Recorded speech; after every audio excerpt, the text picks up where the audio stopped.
Kita ke informasi lainnya, saudara. Sequel film superhero Thor yang berjudul Thor Love and Thunder merajai pendapatan box office pada pekan lalu. Informasinya kami rangkum dalam Jendela Dunia.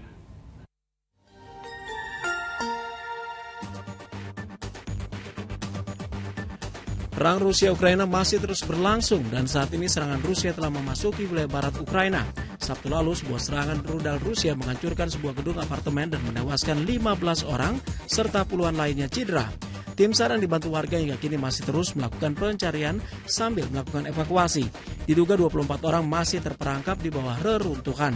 Presiden Ukraina Volodymyr Zelensky meminta warganya untuk terus waspada terhadap serangan Rusia, sekaligus mengutuk serangan yang menimbulkan korban warga sipil ini. Kubu Rusia sendiri mengklaim bahwa seluruh serangan mereka adalah menyasar persenjataan militer Ukraina, bukan warga sipil. Hari Minggu waktu setempat, Moskow menyatakan bahwa serangan mereka terhadap pabrik keramik di Sloviansk berhasil menewaskan 100 tentara Ukraina.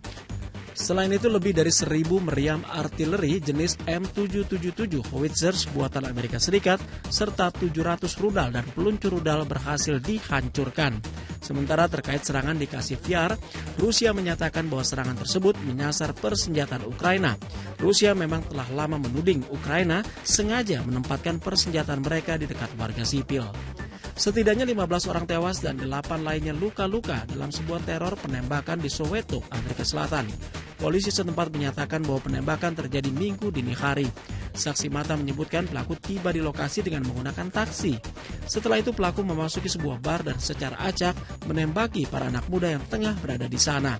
Selain 15 korban tewas, dikabarkan ada sejumlah korban yang saat ini kondisinya kritis di rumah sakit. Istana Kepresidenan Sri Lanka di Colombo terus didatangi oleh warga Sri Lanka. Warga yang mengambil alih Istana Kepresidenan menjadikan tempat ini sebagai lokasi wisata. Warga pun berfoto sambil menikmati kenyamanan fasilitas yang ada di dalam istana, termasuk bermain air di kolam renang.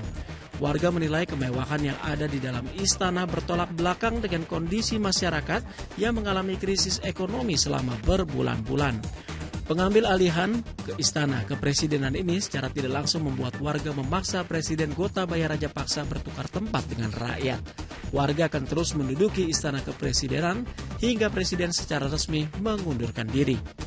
Sequel film superhero Thor yang berjudul Thor Love and Thunder merajai pendapatan box office pekan lalu di Amerika Serikat. Dalam sepekan terakhir di Amerika Utara, film yang dibintangi Chris Hemsworth ini meraih 143 juta dolar Amerika Serikat atau sekitar 2,14 triliun rupiah.